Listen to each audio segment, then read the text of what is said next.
Ça, c'est l'intérêt de cette question.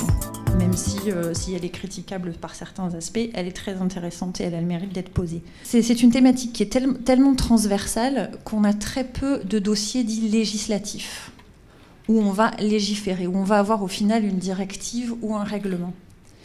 Donc l'idée, c'est plus de, si vous voulez, distiller l'idée de la défense de l'égalité homme-femme dans toutes les politiques.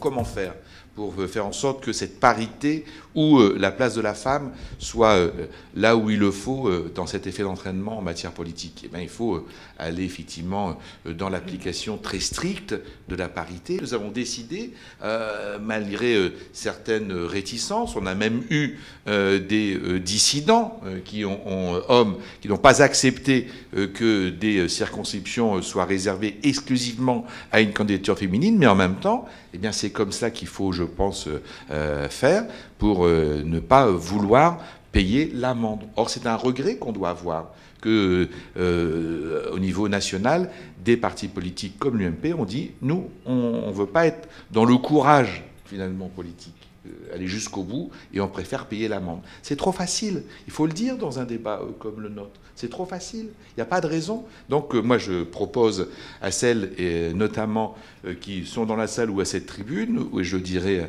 Mme Morin quand je la verrai au Parlement européen, eh bien pour la prochaine fois, il faut arrêter de vouloir payer l'amende. Allez jusqu'au bout. Et donc interdisons par la loi qu'il puisse y avoir ce contournement par rapport au paiement. Et il faut que le droit international, comme le droit européen, les directives, soient plus connues à tous les niveaux pour que les femmes sachent qu'elles sont protégées par ce droit.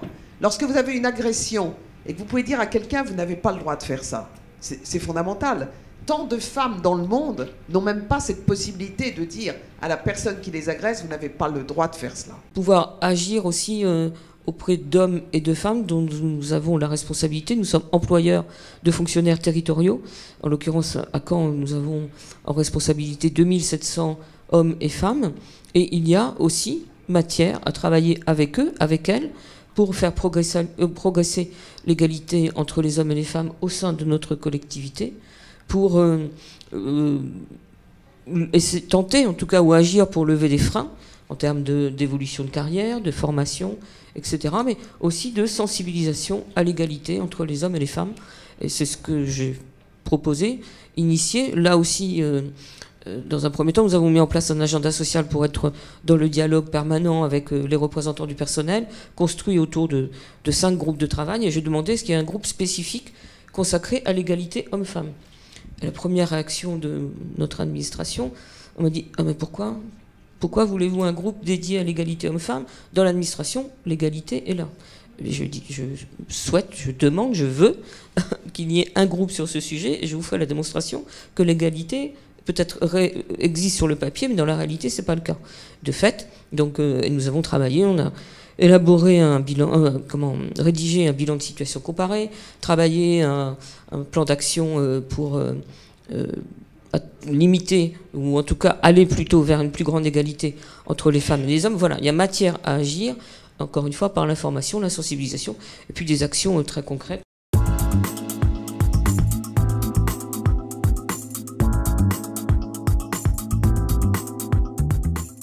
Avec notamment le contexte de la crise, on a des vraies questions qui se posent et un vrai débat et de vraies avancées qui sont en train de se faire, on n'y est pas vraiment tout à fait parvenu encore, sur la place des femmes dans tout ce qui est organe décisionnel, c'est-à-dire soit dans les entreprises, soit dans le monde politique. Et ça aussi, ça devient une des principales préoccupations, c'est comment permettre aux femmes de s'engager, comment permettre aux femmes d'arriver à certains postes, parce qu'on peut très bien être engagé en politique sans forcément être élu, et puis on peut être élu mais sans forcément être présidente. Donc forcément, tout ça, ce sont des questions qui se posent parce qu'on a une vraie disparité à ce niveau-là. L'égalité salariale s'écrit dans le traité de 1957, le traité de Rome. On est en 2014 et c'est toujours pas appliqué. Et par rapport à ça, quand on regarde notamment les situations des femmes en France comme partout en Europe, les femmes sont les victimes, et je le dis, de cette crise sociale, économique. C'est elles qui ont les emplois les plus précaires, c'est elles, au niveau des conditions de travail, qui multiplient. Alors je peux vous le dire, moi je suis rapporteur sur les conditions de santé et de sécurité au travail, c'est elles qui cumulent ce qu'on appelle les troubles musculo-squelettiques, c'est elles qui, malheureusement, doivent gérer de la pénibilité au travail qui explose. Et face à ça, eh bien, oui, l'Union européenne et le Parlement tendent à faire en sorte que ces écarts de revenus soient réduits, parce que l'écart est quand même reste important. Hein. Aujourd'hui, l'écart, il est de 16,4% pour un travail équivalent. Et ça, c'est juste au niveau européen. Mais quand on vient chercher dans chaque pays, 22% en Grèce, 23% en Allemagne, et ça reste 16% en France. On reste dans le monde de l'entreprise. On a des conseils d'administration des entreprises. Et c'est vrai que les conseils d'administration sont en général à dominance masculine. Et là aussi, le Parlement européen, et notamment par sa commissaire, est monté au créneau pour dire, quitte à mettre un quota, il faut mettre un quota. Et là, c'était le quota de 40%. Le rapport a été adopté, et il n'est toujours pas, aujourd'hui, appliqué. En tout cas, il n'y a pas d'accord de principe au sein du Conseil européen.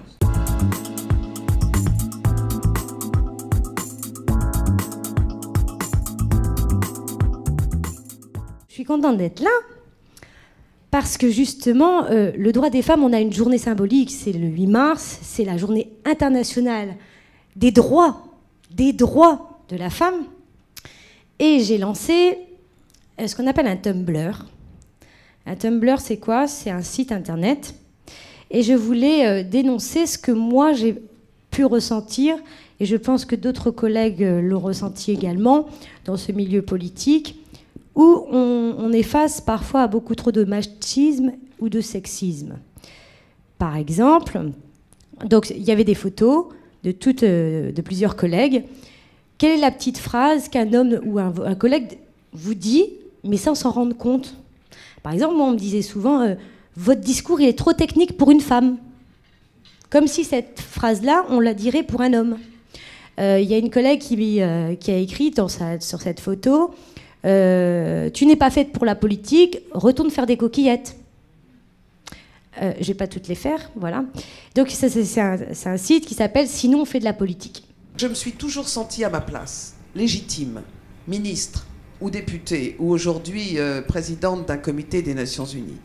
Et c'est ça que je voudrais dire aux jeunes filles qui sont là, autant qu'aux garçons d'ailleurs. Mais soyez à votre place, pleinement, sans jamais revendiquer cette idée de la compétence ou de la surcompétence, parce qu'on n'a pas à se justifier quand on est une femme ou une jeune femme, à se dire « il faut que je sois hyper compétente ». Vous vous souvenez de Françoise Giroud qui avait dit « l'égalité sera atteinte lorsque on nommera une femme incompétente à un poste de responsabilité ».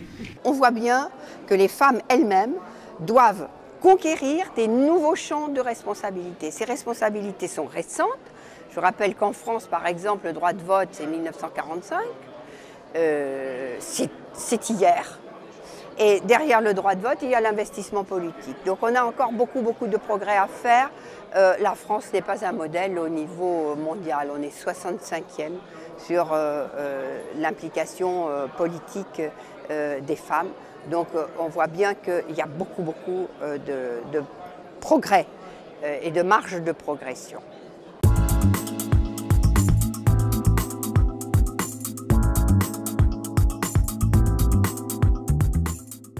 Ça sera ma dernière phrase. Il faut plus d'Europe dans ce domaine pour défendre la place de la femme en Europe.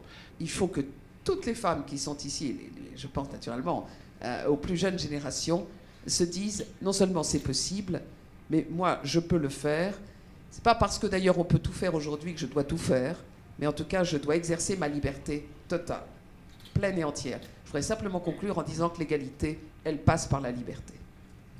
Si les les femmes sont obligées de se surinvestir, c'est que quelque part, aucun cadeau ne leur est fait et qu'elles doivent prouver qu'elles ont en permanence les compétences.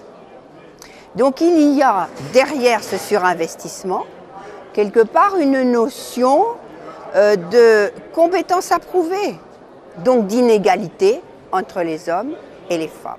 Pour conclure cette discussion très éclairée et donc ce débat avec nos panélistes, je pense qu'on peut revenir sur une idée phare qui a été l'évolution des mentalités, puisqu'on a souvent évoqué les stéréotypes, et donc la lutte contre les stéréotypes implique une évolution des mentalités. Je vous remercie beaucoup pour votre participation et j'espère que tout le monde est très motivé pour aller voter pour les élections européennes.